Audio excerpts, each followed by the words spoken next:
বনের রাজা কে হবে এই নিয়ে দুই সিংহের মধ্যে দ্বন্দ্ব চলছিল।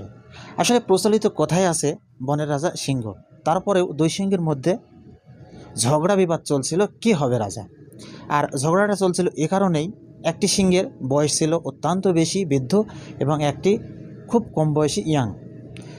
তো ইয়াং যে সিংহটি ছিল সে বৃদ্ধ সিংহটিকে বলল, বনের রাজা এখন থেকে আমি, তোমার বয়স অনেক বেশি হয়ে গেছে, এখন থেকে আমি। কিন্তু সে কখনোই তার রাজা ছাড়তে চাইছিল না।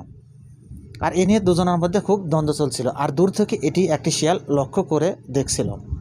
তো যার মানে তাই দুজন দুদিকে চলে গেল। একদিন বনের এক রাস্তা দিয়ে সেই বৃদ্ধ সিংহটি হাঁটছিল। যেহেতু বয়স অনেকটাই বেশি, আর সে কারণে অনেক সংখ্যক কুকুর তাকে একসাথে আক্রমণ করলো এবং তাকে এমনভাবে আক্রমণ করলো সে যেন একেবারে বেহাল দশা, বাঁচায় তার জন্য দুর্দায়। আর এই অবস্থাটা দেখতে পায় সেই কম বয়সী সিংহ, আর তখনই সে দৌড়ে এসে সেই কুকুরগুলোকে তাড়িয়ে দেয় এবং তাকে প্রাণে বাঁচায়, অর্থাৎ সেই বৃদ্ধ সিংহটিকে। আর এই সমস্ত ঘটনা দূর থেকে সেই শিয়ালটি দেখছিল।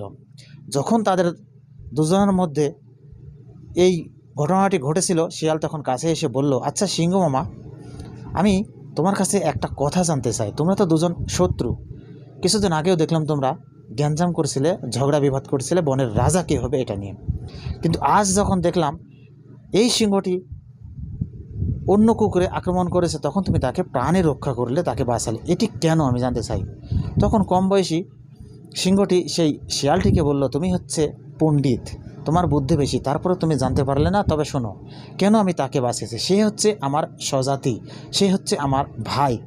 আর তাকে অন্য জাতি যখন আক্রমণ করেছে, আর সেই জাতির কাছে যদি আমার স্বজাতি পরাজিত হয়, তাহলে এটা একটা লজ্জার বিষয়, এটা একটা দুঃখজনক বিষয় যে আমার জাতি সামান্য একটা কুকুরের কাছে পরাজয় বরণ করেছে। আর সে কারণে আমি কে শত্রু, কে বন্ধু, কে মিত্র, সেটা আমি কখনোই বিবেক বিবেচনা না করে আমি আমার স্বজাতিকে বাঁচিয়েছি। আসলে এই গল্পটি কোনো সিংহের রাজা হওয়া নিয়ে নয়। এই গল্পটি হচ্ছে আমাদের মতো কিছু মানুষ রয়েছে, সেই মানুষদেরকে নিয়ে।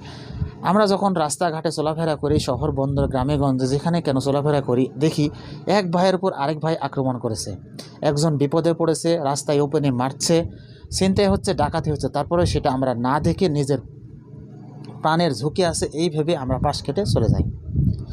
আপনি যেহেতু আজকে না দেখেও দেখার ভান করলেন, ঠিক দেখবেন আপনার উপরও এই ঘটনাটি ঘটবে, আজ নয়তো কাল, নয়তো পরশু।